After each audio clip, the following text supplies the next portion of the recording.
अपने संसदीय कार्य मंत्री श्री अनंत कुमार जी का कि जिन्होंने मुझे आज इस महत्वपूर्ण विषय पर बोलने का अवसर यहाँ पर पार्टी की ओर से दिया है।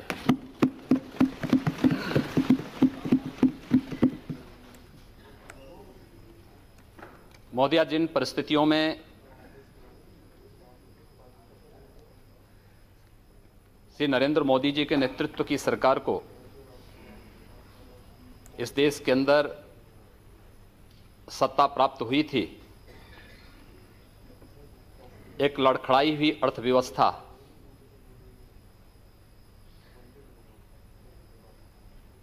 विकास दर में निरंतर हो रही गिरावट, देश में अविश्वास का माहौल और जिस दृढ़ता के साथ पिछले 3 वर्षों के अंदर देश की विकास दर को आगे बढ़ा करके इस देश में एक कल्याणकारी सरकार की स्थापना करके सुशासन स्थापित करने में केंद्र की मोदी सरकार सफल हुई है। और केवल भारत ही नहीं बल्कि दुनिया में देश दुनिया के लोकतंत्र के लिए और लोकतांत्रिक व्यवस्था के लिए उन सभी देशों के लिए एक आदर्श बना है। और यही कारण है कि दुनिया में अब कहीं भी जहां चुनाव हो रहे हैं तो वहां पर एक आइकॉन के रूप में देश के प्रधानमंत्री श्री नरेंद्र मोदी जी को लोग सामने रखते हैं। विकास का ढांचा कैसे होना चाहिए लोग भारत से देखना और समझना चाहते हैं। एक अत्यंत विपरीत परिस्थितियां थीं 2014 में इस सरकार के सामने, जब राजकीय घाटा जो सकल घरेलू उत्पाद का था वह 8.9% और राजस्व घाटा जो सकल घरेलू उत्पाद का 2.8% पर पहुंच चुका था।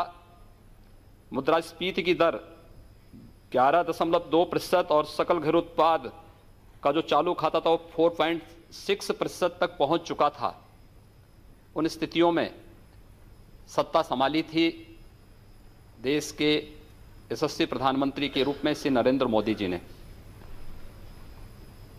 और पिछले 3 वर्ष के दौरान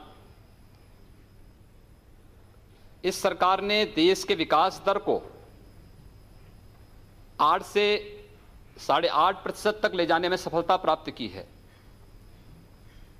यह दुनिया के लिए कौतूहल और आश्चर्य का विषय है।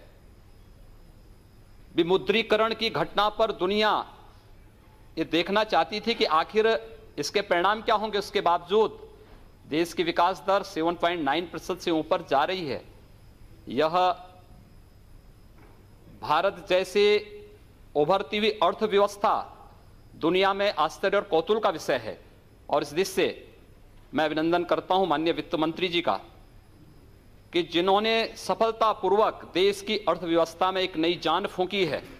और यही नहीं, इस दौरान जितने भी कल्याणकारी योजनाएं घोषित हुई,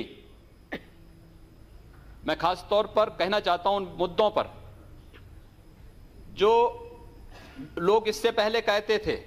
2014 के पूर्व तमाम प्रकार की भ्रांतियां पैदा की जाती थी, तमाम प्रकार के भ्रम पैदा किए जाते थे, लेकिन चुनाव के दौरान भी और उसके बाद भी माननीय प्रधानमंत्री जी ने पूरी दृढ़ता के साथ जिन बातों को कहा कि हमारी सरकार इस देश के किसानों के लिए, इस देश के गरीबों के लिए समर्पित होगी। उसमें कोई जाति, कोई मत, कोई पंथ या कोई मजहब नहीं, बल्कि इस देश के उस आम नागरिक के लिए समर्पित होकर के कार्य करेगी जो वास्तव में इस देश में विकास का सही मायने में हकदार है। और उस तक पहुंचाने के लिए जिस प्रकार का कार्य किया, महोदया, मुझे याद है 1996-98 के दौरान कुछ प्राकृतिक आपदाओं से पीड़ित किसानों के बीच में मुझे जाने का अवसर प्राप्त हुआ था। उस दौरान मैं देखता था कि सरकार चेक देती थी उन किसानों को 1000 रुपए की, तो 1000 रुपए का जो चेक उन किसानों को मिलता था, उन किसानों के पास अपने खाते नहीं होते थे। बैंक में जाते थे तो बैंक उनको कहता था कि खाता आपके पास नहीं है, आप पहले 500 रुपया जमा करिए, तब तुम्हारा ये चेक जमा हो पाएगा बैंक में। किसी सरकार ने नहीं सोचा, लेकिन जनधन योजना के माध्यम से देश के अंदर 25 करोड़ गरीबों के परिवारों के खाते खोलना, यह देश के गरीबों के प्रति इस सरकार की सोच को प्रदर्शित करता है। जो आम नागरिक के लिए, उसमें हर जाति के लोग थे, हर मत, हर लिंग से जुड़े हुए लोग थे, कोई भेदभाव किसी के साथ नहीं हुआ। इस सरकार ने उसके बाद जो योजनाएं घोषित की, चाहे वो डिजिटल इंडिया का हो, स्टार्टअप इंडिया का रहा हो, स्टैंड अप इंडिया का हो, इस देश के युवाओं के स्वावलंबन के लिए प्रधानमंत्री मुद्रा बैंक योजना की शुरुआत कितनी अच्छी योजना थी। इस देश की महिलाओं के लिए समर्पित प्रधानमंत्री उज्ज्वला योजना, गांव में हम लोगों को जाने का अवसर प्राप्त होता है, और आज एक गांव की गृहिणी इस बात को कहती है कि अब मुझे इस बात की चिंता नहीं कि लकड़ी नहीं मिलेगी या बरसात के कारण अगर ईंधन उसे प्राप्त नहीं होगा तो उसके घर में रसोई नहीं जलेगी, क्योंकि प्रधानमंत्री जी ने उसके घर तक उज्ज्वला योजना के अंतर्गत रसोई गैस पहुंचा दिया है। कल्याणकारी योजनाओं को किस हद तक पहुंचाने का कार्य और किस तत्परता के साथ हुआ है। इस 2.5-3 वर्ष के दौरान जितनी कल्याणकारी योजनाएं, इस देश के अंदर विकास की योजनाएं जिस तत्परता के साथ प्रारंभ की गई, वह देश और दुनिया में एक आदर्श मॉडल के रूप में भारत सबके सामने प्रस्तुत हुआ है। और इसलिए मैं आप, जब वित्त विधेयक पर चर्चा हो रही है, इस देश का पूर्वी भारत विकास के पैमाने पर हमेशा पिछड़ता जाता था, उपेक्षित था, कोई उनके बारे में नहीं सोचता था। मैं स्वयं पूर्वी उत्तर प्रदेश से 1998 से लगातार इस सदन में चुन करके आता हूं, और आता रहा, हम अपनी बात को कहते रहे, कोई सुनता नहीं था। 26 वर्षों से गोरखपुर का फर्टिलाइजर कारखाना बंद था। जब भी हम लोग अपनी बात को रखते थे तो कहते थे इसके बारे में कोई पॉलिसी बनाएंगे, बंद उद्योग को कैसे चला पाएंगे।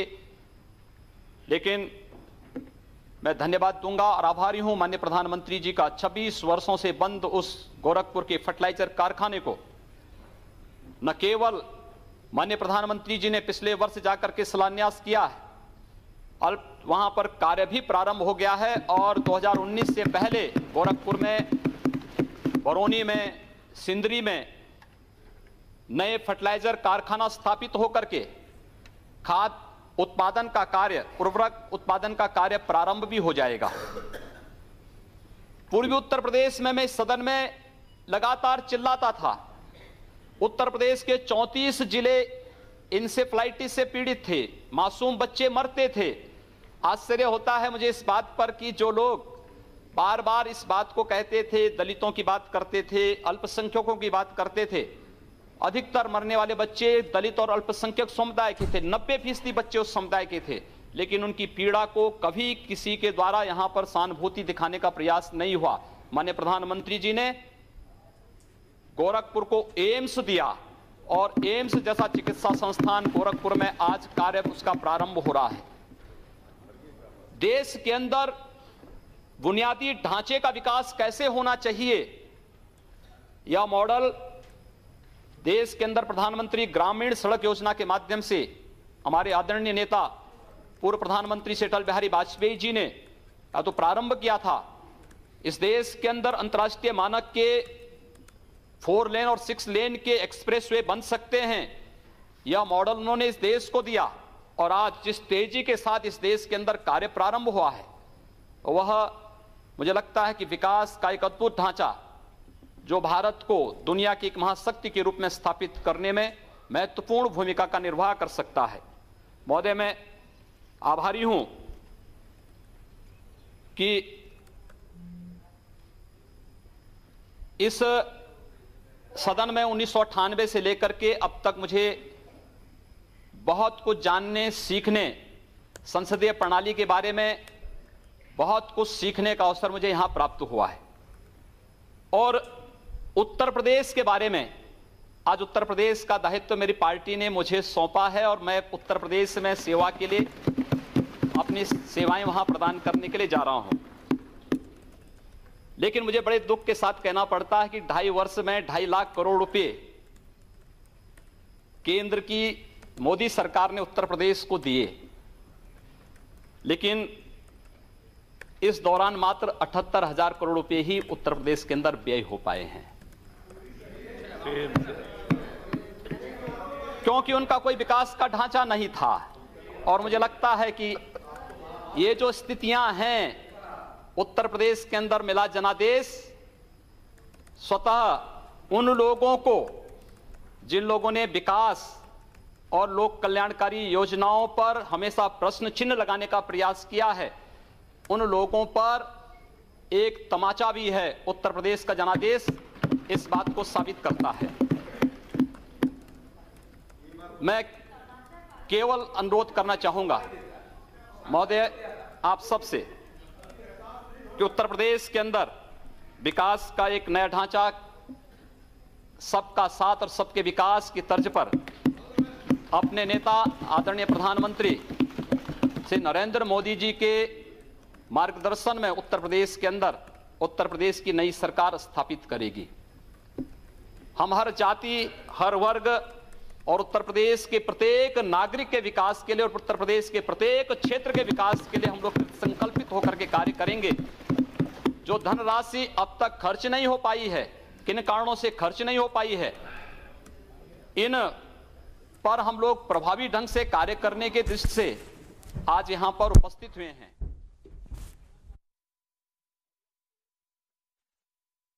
पहली बार इस सदन में चुन करके आया था, उस समय जब मेरी उम्र उस समय मात्र 26 वर्ष की थी, मैं बहुत पतला था। जब मैं यहां आता था तो अभी भी कोई बहुत मोटे नहीं है। अभी ठीक वैसा वजन बढ़ा। महोदय उस समय गोरखपुर की स्थिति ऐसी थी कि जब मुझे यहां पर उस समय के उर्वरक और रसायन मंत्री श्री सुरजीत सिंह बरनाला जी ने जब मुझे देखा तो मैं गोरखपुर खाद कारखाने के बारे में उनसे चर्चा करने के लिए गया, तो मुझे आधा घंटा घूरते रहे, देखते रहे। उन्होंने कहा आप गोरखपुर से चुन के आए हैं? मैंने कहा जी हाँ। कहा गोरखपुर से? मैंने कहा हाँ। तीसरी बार उन्होंने फिर पूछा, कहा गोरखपुर से ही? मैंने कहा हाँ, गोरखपुर उत्तर प्रदेश से। तो मैंने कहा आप सरदार जी ऐसा क्यों पूछ रहे हैं? उन्होंने कहा इसलिए क्योंकि मैं एक बार गोरखपुर गया था एक चुनावी सभा को करने के लिए, लेकिन दोनों ओर से बम चलने लगे, मैं भाग गया, तब से मैं गोरखपुर दोबारा नहीं गया। ये छवि थी गोरखपुर की। मुझे बहुत धक्का लगा इस बात को सुनकर के कि हमारे शहर के बारे में, हमारे जिले के बारे में लोग इस प्रकार की बातें करते हैं। मैं गोरखपुर गया, मैंने गोरखपुर के सभी व्यापारिक संगठनों को, सांस्कृतिक और सामाजिक संगठनों को बिठाया। मैंने कहा भी बाहर हमारे बारे में इस प्रकार का संदेश है, हमें सामूहिक रूप से इस लड़ाई को लड़नी है। सरकार कोई भी हो वह चलती रहे, लेकिन इस समाज की समस्या है, हम इसका समाधान यहां मिल बैठ करके करें। और महोदया मैं विश्वास के साथ कह सकता हूं कि पिछले 15 वर्षों में उत्तर प्रदेश के बारे में आज जो बातें, जो गोरखपुर के बारे में 1998 में मुझे सुनने को मिलती थी, आज उत्तर प्रदेश के बारे में पूरे देश के अंदर उस प्रकार की चर्चाएं होती थी। लेकिन मैं कह सकता हूं कि इन 15 वर्षों में हम लोगों ने गोरखपुर में एक भी व्यापारी को गुंडा टैक्स नहीं देने दिया, एक भी व्यापारी का, किसी भी चिकित्सक का अपहरण नहीं करने दिया, कहीं हमने किसी को अराजकता नहीं फैलाने दी। 5 वर्ष में उत्तर प्रदेश के अंदर 403 दंगे हुए, हमारे पूर्वी उत्तर प्रदेश में एक भी दंगा नहीं हुआ है। और हम फिर कह सकते हैं कि अब उत्तर प्रदेश में भी इस प्रकार की स्थिति हम लोग स्थापित करने में सफल होंगे, कोई संदेह इसमें किसी को नहीं होना चाहिए। और मैं इस बात को और भी पुरजोर तरीके से इसलिए कहना चाहूंगा, लोग मेरी उम्र के बारे में कह सकते हैं, मैं आदरणीय राहुल जी से 1 वर्ष छोटा हूं। खड़के जी, राहुल जी यहां पर सदन में नहीं हैं, मैं उनसे 1 वर्ष छोटा हूं उम्र में। और मुलायम सिंह जी की पार्टी के कोई यहां नहीं हैं। अखिलेश यादव से 1 वर्ष बड़ा हूं। एक जो दोनों की जोड़ी के बीच में मैं जो आ गया, मुझे लगता है कि ये आपकी विफलता का एक बड़ा कारण हो सकता है। लेकिन मैं आप सबको आमंत्रित करूंगा, आप सबका प्यार और स्नेह। आप बोल सकते हैं। अरे क्यों? अरे मेरा नाम न आप बोले ना, बोले। अब इसीलिए वो राहुल जी 1 साल उनसे बड़े हैं, अखिलेश जी उनसे 1 साल छोटे हैं, उनके दोनों के बीच में वो है। लेकिन अब आप एक बार आप अधिकार में आए हैं, वहाँ के चीफ मिनिस्टर बने हैं, आपको बधाई देता हूँ। लेकिन आप इस स्टैंडर्ड को मेंटेन करो। चीफ मिनिस्टर बन के जब आप उस कुर्सी पे बैठते हो, उसी की गरिमा रख के आगे चलो। मैं उसी की गरिमा की बात करने के लिए आया हूँ। आपसे बड़े हैं इसलिए अच्छा आशीर्वाद दिया है, जी अध्यक्ष महोदय, मैं आप सबको इस बात, आप लोगों ने मुझे बड़ा स्नेह दिया है और मैंने शुरू में ही कहा कि मैंने बहुत कुछ सीखा है इस सदन से। वास्तव में एक सामान्य शिष्टाचार और मैनर क्या होता है संसद में सीखा जा सकता है। हम लोग, जब मैं पहली बार चुना गया था सांसद, तो मैं इस बात के लिए थोड़ा अंदर से संकित था कि पता नहीं कैसा व्यवहार होता है। लेकिन जैसे ही हम लोग संसद परिसर में प्रवेश किए, यहाँ के एक एक कर्मचारी का जो सद्व्यवहार था, जो शिष्टाचार था, और वह केवल सदन में हम लोग यहाँ पर बहुत बार वह देखने लायक है, उस समाज को बताने लायक है, क्योंकि बाहर हमारे बारे में बड़ी भ्रांत धारणाएं पैदा की जाती हैं। सदन के अंदर जो शोरगुल होता है, मानते हैं लोकतांत्रिक प्रक्रिया का एक हिस्सा हो सकता है। हम लोग बहुत बार, हमारी जो आपस में बहस होती है उसमें बहुत वाद विवाद हो जाता है, लेकिन बाहर हम लोग जब गैलरी में मिलते हैं तो एक दूसरे से गले मिलते हुए दिखाई देते हैं। हम सारी चीज़ों को फिर यहीं पर छोड़ करके बाहर वही सद्भावनाएं हमारे बीच में होती हैं।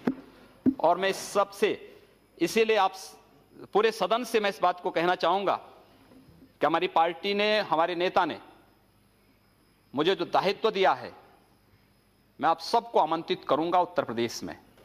आप उत्तर प्रदेश में आए, स्वागत होगा आप सबका। उत्तर प्रदेश आदरणीय प्रधानमंत्री जी के सपनों का प्रदेश होगा, देश का उत्कृष्ट प्रदेश होगा, भ्रष्टाचार मुक्त प्रदेश होगा, दंगों से मुक्त प्रदेश होगा, अराजकता और गुंडागिर्दी से मुक्त प्रदेश होगा। और उत्तर प्रदेश में हम विकास का एक ऐसा मॉडल देंगे कि उत्तर प्रदेश के नौजवानों को पलायन नहीं करना पड़ेगा। उत्तर प्रदेश में माताओं और बहनों को अपनी सुरक्षा के लिए कहीं गुहार नहीं करना पड़ेगा। और यह कार्य वहां पर प्रारंभ आप देखिए अवश्य। और मैं आपको खासतौर पर खड़गे जी, आप तो यहाँ पर नेता के रूप में हैं और हम आपको सादर आमंत्रित करेंगे। मैं पूरे सदन को आमंत्रित करूंगा कि वह उत्तर प्रदेश में आए और उत्तर प्रदेश में आप देखते रहिए, बहुत कुछ बंदी होने जा रही है वहां।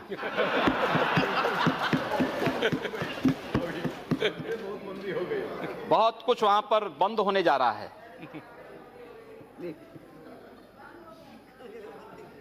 अध्यक्ष जी, आपने भी हम लोगों को बड़ा स्नेह दिया है इस सदन में, और आपने जिस कुशलता से इस सदन को संचालित करने और इस सदन में आने वाले नए सदस्यों को अवसर देकर के आगे बढ़ने का जो अवसर दिया, एक मंच के रूप में देश की सर्वोच्च सदन में जो अवसर दिया है, मैं बार बार आभारी हूं। और पूरे सदन को मैं उत्तर प्रदेश में आमंत्रित करूंगा कि आप उत्तर प्रदेश में आएं। उत्तर प्रदेश आपका स्वागत करेगा और देश के माननीय प्रधानमंत्री जी के उत्तर प्रदेश के बारे में, उत्तर प्रदेश के विकास के बारे में, उत्तर प्रदेश में सुशासन स्थापित करने के बारे में जो सपने हैं, उन सपनों को साकार करता हुआ प्रदेश आपको उत्तर प्रदेश दिखाई देगा। यही कहते हुए मैं एक बार पुनः आप सबका आभारी व्यक्त करते हुए वाणी को यहीं पर विराम देता हूं। धन्यवाद।